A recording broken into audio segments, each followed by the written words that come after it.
예, 오늘 사도행전 4장의 내용은 이제 앞부분에 베드로와 요한이 잡혀가지고 사내들인 공회에서 변론하는 그런 내용이 나옵니다.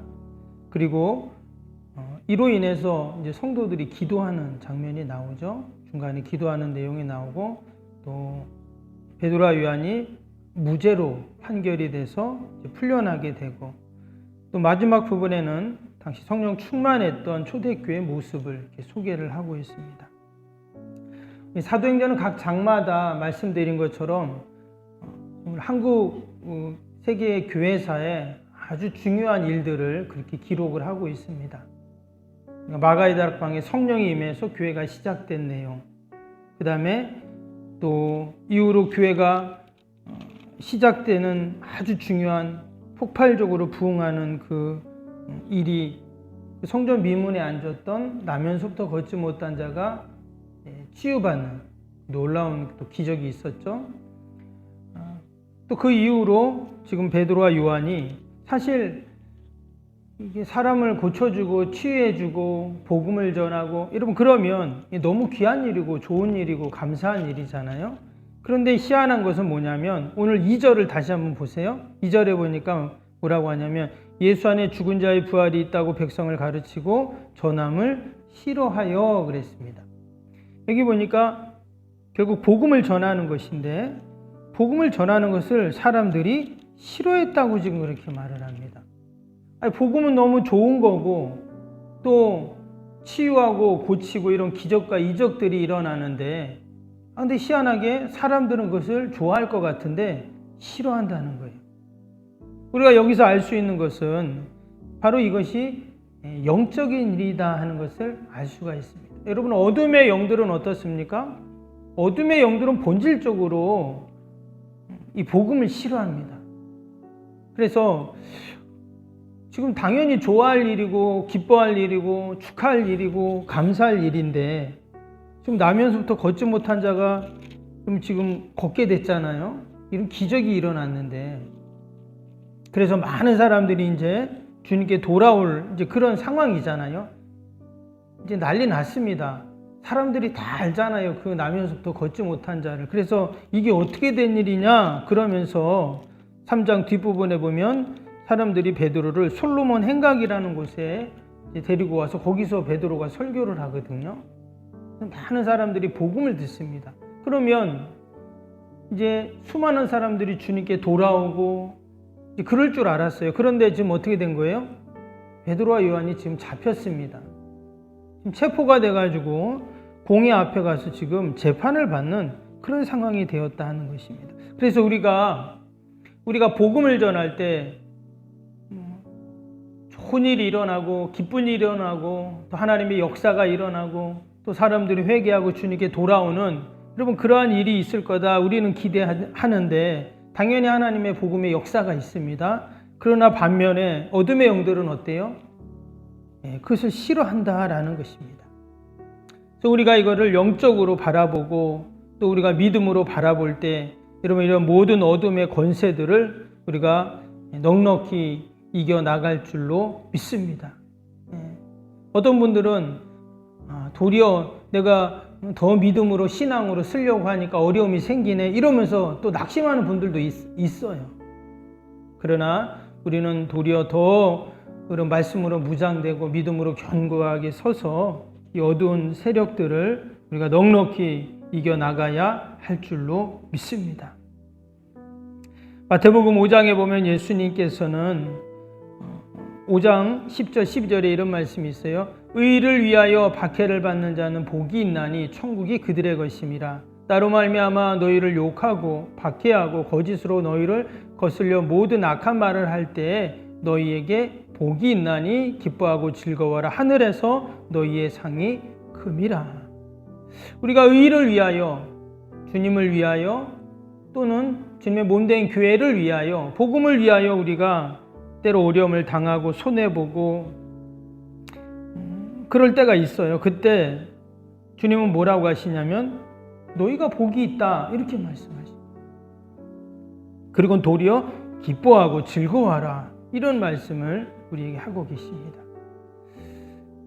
우리의 상이 여러분 하늘에 크게 준비되어 있을 줄로 믿습니다. 늘 우리가 주님의 약속의 말씀을 붙잡고 우리가 믿음으로 여러분 승리해야 할 줄로 믿습니다. 아마 베드로와 요한은 그 예수님의 말씀을 생각했을 거예요. 지금 감옥에 갇혔습니다. 선한 일을 하고 좋은 일을 하고 병자를 고쳐주고 기쁨을 주고 새 생명을 주었는데 사람들은 베드로와 요한을 도리어 잡아 가두어 버렸어요. 그러나 그는 지금 낙심하고 불평하고 있지 않죠? 뒷부분에 보면 베드로와 요한도 마찬가지지만 성도들도 함께 기도하고 하는 그 모습을 우리가 봅니다. 심지어 13절 볼까요? 13절에 뭐라고 그랬어요? 그들이 베드로와 요한이 담대하게 말함을 보고 그랬어요. 지금 좋은 일을 하다가 체포돼가지고 이런 어려움을 당하는데 불평하고 낙심할 것 같은데 그렇지 않았습니다. 담대하게 도리어 복음을 전합니다. 그러면서 19절 20절 보세요. 베드로와 요한이 대답하여 이르되 하나님 앞에서 너희 말을 듣는 것이 하나님 말씀을 듣는 것보다 옳은가 판단하라. 우리는 보고 들은 것을 말하지 아니할 수 없다니. 그랬어요. 여기 보면 아주 중요한 말씀이 뭐냐면 하나님 앞에서라는 표현입니다. 지금 베드로와 요한은 하나님 앞에 있다는 거예요. 공의 앞에 자신들을 잡아가지고 이렇게 어렵게 만드는 사람들 앞에 있는 것이 아니라 하나님 앞에 있다. 그 성전 미문에 있었던 그 나면서부터 걷지 못하는 자를 고쳐줄 때도 마찬가지고 지금 그들은 어디에 있어요? 늘 하나님 앞에 있다는 거예요. 하나님 앞에 있다는 말은 하나님과 함께한다는 표현이죠. 늘 주님과 동행하고 하나님과 함께하는 베드로와 요한 때문에 그들은 낙심하는 자, 불평하는 자, 원망하는 자가 아니라 도리어 감사하고 기뻐하고 그 어려움들을 넉넉히 이겨나가는 그러한 모습이죠.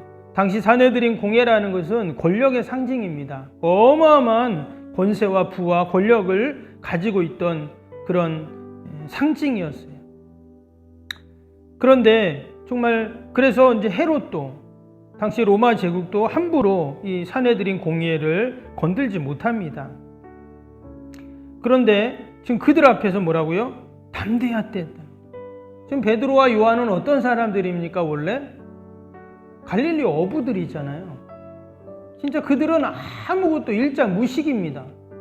그래서 앞에도 나왔지만 아니 저 사람들이 아니 배움이 없는 사람들인데 이렇게 배운 적이 없는 사람들인데 아니 어떻게 저렇게 복음을 전하고 어떻게 저런 말을 하고 저런 행동을 할 수 있냐 사람들이 놀라거든요. 근데 지금 사내들인 공이라는 것은 당시 최고의 엘리트들 진짜 브레인들만 모여 있는 곳이잖아요. 근데 그들 앞에서 담대하게 이렇게 복음을 전하고 있다는 것입니다. 어떻게 이것이 가능할까요? 그들이 성령 충만한 자들이었기 때문입니다. 마가의 다락방에서 그들에게 성령님이 임했잖아요. 성령님은 진리의 영이십니다. 그러니까 성령님이 그들에게 확 충만하니까 진리가 그들 가운데 충만하고 하나님이 그들에게 할 말을 생각나게 하시고 하나님의 영광을 드러내게 하시니까 지금 그들이 이렇게 사내들인 공예 앞에서 주눅들지 않고 도리어 담대하게 주의 복음을 전하는 그들의 모습을 우리가 볼 수가 있습니다.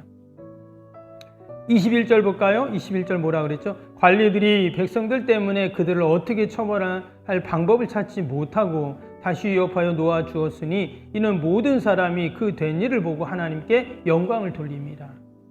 잡혀갈 때만 해도 당장 무슨 큰 일이 날 줄 알았는데 도리어 거기 가서 그들에게 복음을 전하죠. 그리고는 그냥 풀려났어요.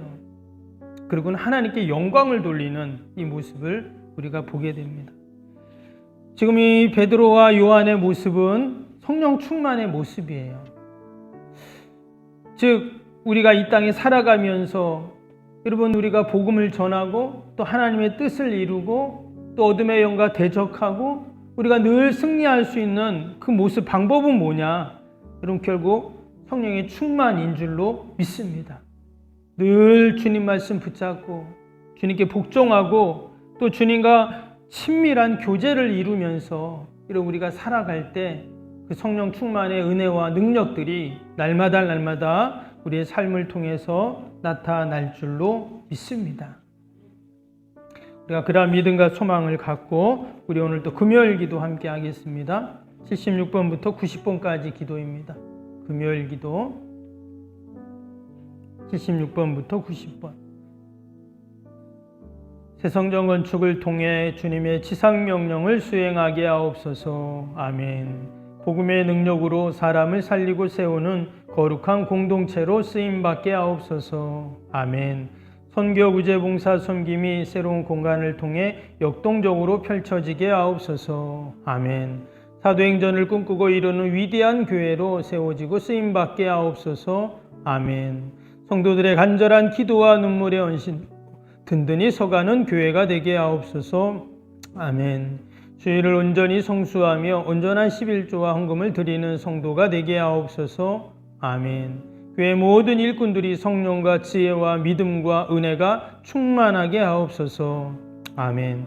온 성도들의 마음과 생각이 하나 되어 건축 과정에 큰 힘이 되게 하옵소서. 아멘. 온 성도들이 교회에 대한 사랑과 긍지로 새성전의 건축에 이루어 가게 하옵소서. 아멘. 분열의 악한 영이 틈타지 않게 하시고 건축하는 과정 가운데 실족하는 사람이 한 명도 없게 하옵소서. 아멘. 성전을 통해 하나님의 기적 같은 사역이 펼쳐지게 하옵소서. 아멘. 생명력 있는 복음의 역사가 나타나는 부흥의 진원지가 되게 하옵소서. 아멘. 세계를 품고 열방을 위해 기도하는 공간, 거룩한 소통의 공간이 되게 하옵소서. 아멘.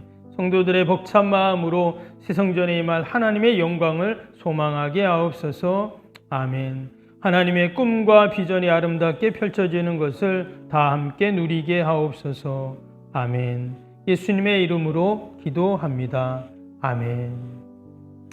사랑과 은혜가 충만하신 하나님 아버지, 베드로와 요한이 아버지 기적을 행하고 또 하나님의 뜻을 이루었는데 도리어 체포되어 공회 앞에서 재판을 받고 아버지 고난을 당하게 됩니다. 그러나 그들이 낙심하는 자들이 아니라 성령님 의지하고 하나님 앞에 그들이 서 있고 성령 충만하여서 도리어 모든 어려움들을 이겨내고 하나님께 영광을 돌렸던 모습을 보며 하나님 오늘도 우리가 성령님 의지하고 말씀 붙잡고 성령으로 충만하여서 이 땅에서 날마다 승리하는 저희들이 삶이 되게 하여 주옵소서. 내 힘으로 내 경험으로 내 지식으로 사는 것이 아니라 아버지 성령님 의지하고 성령의 도우심으로 오늘 하루도 넉넉히 살아가게 하여 주옵소서. 오늘도 나라 민족과 교회와 이웃과 또 우리 사랑하는 자녀들 다 올려드리오니 하나님께서 우리의 기도를 들으시고 선하게 인도하여 주옵소서. 하나님 추운 날씨에 건강 잃지 않게 하시고 더 하나님 강건케 하셔서 우리에게 맡겨진 귀한 사명들을 넉넉히 감당케 하여 주옵소서. 하나님 한 해를 마무리하며 대강절을 보내며 더욱더 우리의 믿음이 견고하게 하여 주시고 우리의 사명의 자리, 기도의 자리를 지켜가며 아버지 늘 하나님 영광 돌리는 저희들이 되게 하여 주옵소서. 감사하며 예수님의 이름으로 기도하옵나이다. 아멘. 하늘에 계신 우리 아버지, 아버지의 이름을 거룩하게 하시며 아버지의 나라가 오게 하시며 아버지의 뜻이 하늘에서와 같이 땅에서도 이루어지게 하소서. 오늘 우리에게 일용할 양식을 주시고 우리가 우리에게 잘못한 사람을 용서하여 준 것 같이 우리 죄를 용서하여 주시고 우리를 시험에 빠지지 않게 하시고 악에서 구하소서. 나라와 권능과 영광이 영원히 아버지의 것입니다. 아멘.